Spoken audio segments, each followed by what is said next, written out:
En esta batalla el Cid luchó con valentía para proteger las tierras del emir, distinguiéndose como un valeroso e intrépido guerrero. Al final de la batalla el ejército de Fernando se impuso y su hermano, el rey de Aragón, perdió la vida.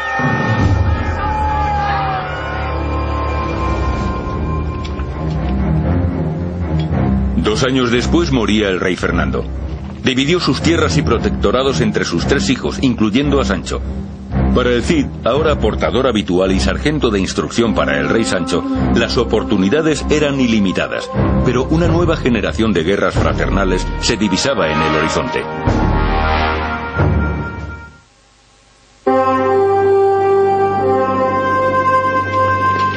Con poco más de 20 años, el Cid era hombre de armas para el rey Sancho II de Castilla. Para un guerrero en la corte, era el más alto rango.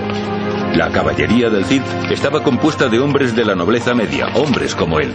Compraban sus propios caballos y armaduras, y el Cid les adiestraba para el combate, incluyendo el combate a caballo. En el siglo XI surgió una innovación importante en el combate a caballo, con el desarrollo de lo que se llamó la lanza acostada. Anteriormente, un guerrero a caballo podía usar la lanza de 2 maneras: por encima, para lanzarla, o por debajo, para clavársela al enemigo. Con esta nueva lanza, el soldado tenía un asta más larga y pesada que podía sujetarse con la mano bajo la axila, lo que le daba más extensión a su letal punta. La utilización de este tipo de lanza sobre un caballo al galope requería un buen entrenamiento. Pero las ventajas para hombre y caballo eran obvias. Un arma letal compuesta por la fuerza de la lanza, el hombre y el caballo. Imagine a cientos de soldados en el campo de batalla cargando con estas lanzas. Era el arma más letal que se había visto sobre los campos de batalla medievales. La caballería acompañaba al Cid a cobrar los tributos de los reinos de Taifa. Como recompensa a los soldados, se les entregaba una parte del botín obtenido en estas incursiones. Pronto el Cid tendría más razones por las que luchar. El rey Fernando había dejado Castilla en herencia a su hijo mayor Sancho, pero la mejor parte de esta tierra, León, fue entregada a su segundo hijo, Alfonso VI. Cuando el rey Fernando reparte su reino, comete el gran error de dar una parte a Alfonso y otra a Sancho. De este modo, una vez más, los reinos de León y Castilla quedan divididos. En 1068 los conflictos y envidias fraternales terminan en guerra. Durante los siguientes 4 años, Alfonso y Sancho se miden en varias ocasiones en el campo de batalla. El año decisivo fue en 1072. En enero, Sancho toma León y envía a su hermano al exilio. Alfonso encuentra refugio en la ciudad morisca de Toledo, justo al otro lado de la frontera de la pequeña ciudad de Zamora. Pero pese a no ser una gran ciudad, Zamora era un enclave estratégico fundamental en el camino hacia León. 9 meses después comienzan a extenderse rumores de insurrección en Zamora. Temiéndose lo peor, Sancho y el Cid cabalgan hacia la ciudad. En el siglo XI un rey tenía que gobernar desde su caballo, no desde su trono. Se ha dicho del Cid que se distinguió por su valentía en todas las batallas en las que participó, pero en ninguna tanto como en Zamora. Según se contaba, luchó a la vez contra 15 caballeros, acabó con la vida de uno de ellos, desmontó a otro e hizo huir a los demás. Pero mientras el Cid lucha, Sancho pierde la vida. Los rumores de traición se extendieron con rapidez. La pregunta es, ¿quién fue responsable? Cuando Sancho murió en Zamora, posiblemente su hermano Alfonso estaba en Toledo. Había sido exiliado a Toledo. Yo tengo la sensación, al igual que mucha otra gente durante los últimos 900 años, que su hermano Alfonso estaba implicado en la muerte de Sancho, aunque no de forma directa. Desde luego fue el mayor beneficiado por su muerte. Inmediatamente se hizo cargo del reino de Sancho. Afortunadamente, la incomparable destreza del Cid en los campos de batalla le aseguró un lugar en la corte de Alfonso, si así lo decidía él. El Cid necesitaba un rey del mismo modo que un vasallo necesita un señor.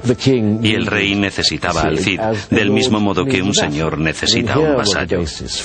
Lo que quiero decir es que en esta época, esa era la base de la negociación, del compromiso, de enterrar el hacha, de seguir adelante.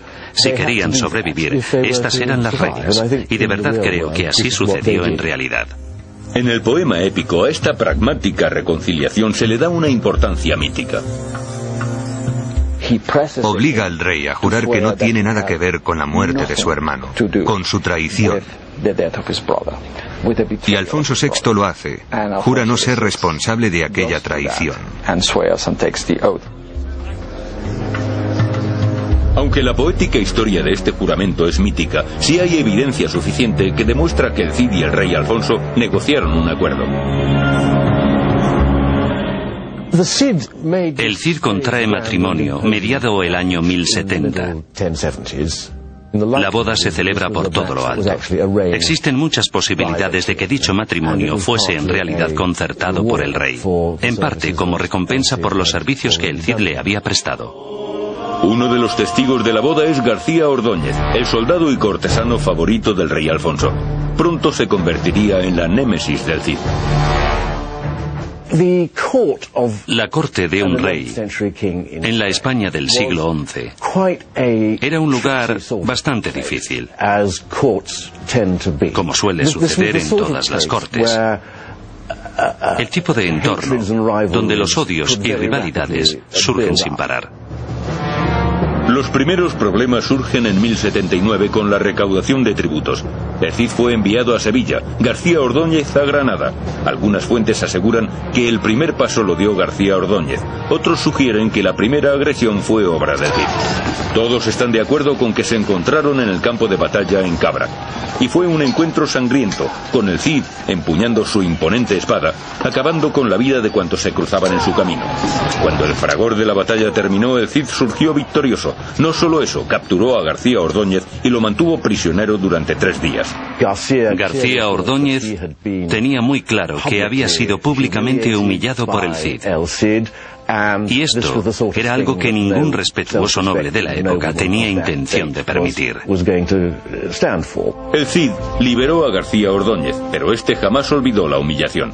En el cerrado y viciado círculo de la corte real, García Ordóñez fue más rápido a la hora de conseguir que el rey le dedicase unos minutos de atención. Comenzaron a extenderse los rumores de que el Cid se estaba quedando con parte de los tributos que recaudaba para el rey. García Ordóñez es una especie de perdedor resentido, una persona envidiosa, y no está dispuesto a aceptar la presencia en la corte de quien considera un arribista. Llama al Cid el hijo del molinero, que es posiblemente el peor insulto que se le puede dedicar a alguien en la Edad Media, ya que a los molineros se les consideraba tramposos y ladrones, que siempre se quedaban con parte de la harina de los que utilizaban sus servicios.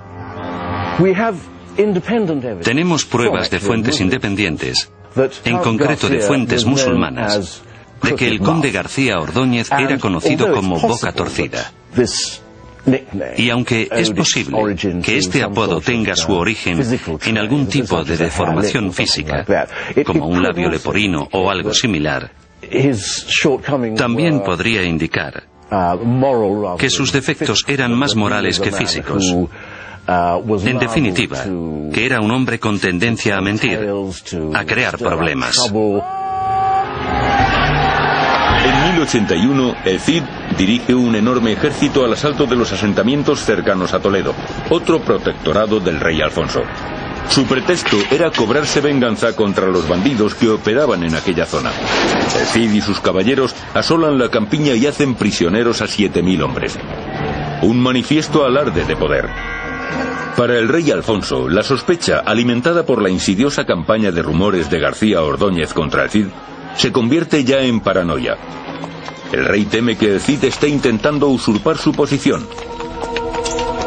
Le envía al exilio y confisca todas sus propiedades. Para el Cid, toda una vida de servicio queda borrada de un plumazo. Le espera un futuro sombrío.